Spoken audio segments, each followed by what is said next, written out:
Michaung புயலால் பாதிப்பை சந்தித்த சென்னை உள்ளிட்ட 4 மாவட்டங்களில் ரேஷன் கார்டு இல்லாத கிட்டத்தட்ட 5.5 லட்சம் பேர் 6,000 ரூபாய் நிவாரணம் பெற விண்ணப்பித்திருக்கிறார்கள். அதனை நாம் அண்மை செய்தியாக பார்த்துக் கொண்டிருக்கிறோம். இது குறித்த கூடுதல் விவரங்களை செய்தியாளர் நந்தினி வழங்க நாம் கேட்கலாம். வணக்கம் நந்தினி, கூடுதல் விவரங்கள். வணக்கம் அருணேஷ்.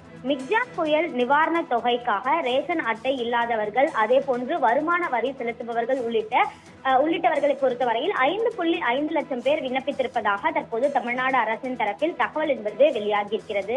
அந்த வகையில் மிக்ஜாம் புயல் பொறுத்தவரையில் டிசம்பர் 3 மற்றும் 4 தேதிகளில் அதிக அளவில் பெய்த கனமழையின் காரணமாக சென்னை, திருவள்ளூர், காஞ்சிபுரம் மற்றும் செங்கல்பட்டு மாவட்டங்கள் கடுமையான பாதிப்பை சந்தித்தது.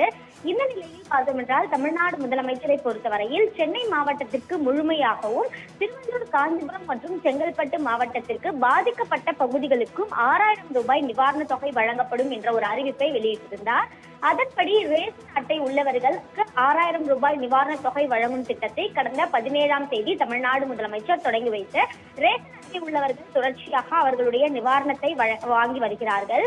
இந்த நிலையில் பார்த்தோம் என்றால் ரேஷன் அட்டை இல்லாதவர்கள், அதே போன்று வருமான வரி செலுத்துபவர்கள், மத்திய மாநில அரசு ஊழியர்களுக்கு இந்த நிவாரண தொகை என்பது பொருந்தாது எனவும், அதே போன்று அவர்கள் பாதிக்கப்பட்டிருந்தால் உரிய விண்ணப்பத்தை பூர்த்தி செய்து வழங்கலாம் என்றும், அதிகாரிகளின் ஆய்விற்கு பிறகு அவர்களுக்கு நிவாரணம் வழங்குவது தொடர்பாக தமிழ்நாடு அரசு பரிசீலனை மேற்கொண்டு அவர்களின் வங்கி கணக்கில் நிவாரண தொகை செலுத்தப்படும் என்றும் அறிவிப்பு வெளியிடப்பட்டது.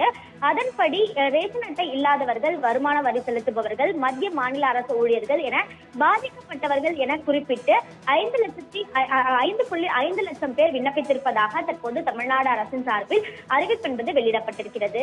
அதற்கான கணக்கெடுப்பு பணி என்பது இன்று முதல் தொடங்க இருப்பதாகவும் தெரிவிக்கப்பட்டிருக்கிறது. எனவே உரிய ஆய்வு மேற்கொண்ட பிறகு இன்னும் 1 வார காலத்திற்குள் அவர்களது வங்கி கணக்கில் நிவாரண தொகை வழங்குவதற்கான நடவடிக்கை என்பது தமிழ்நாடு அரசின் தரப்பில் மேற்கொள்ளப்பட்டிருக்கிறது. அதற்காக அந்த பணிகள் என்பது இன்று முதல் அதிகாரிகள் தொடங்க இருப்பதாகவும் தகவல் வெளியாகியுள்ளது குறிப்பிடத்தக்கது.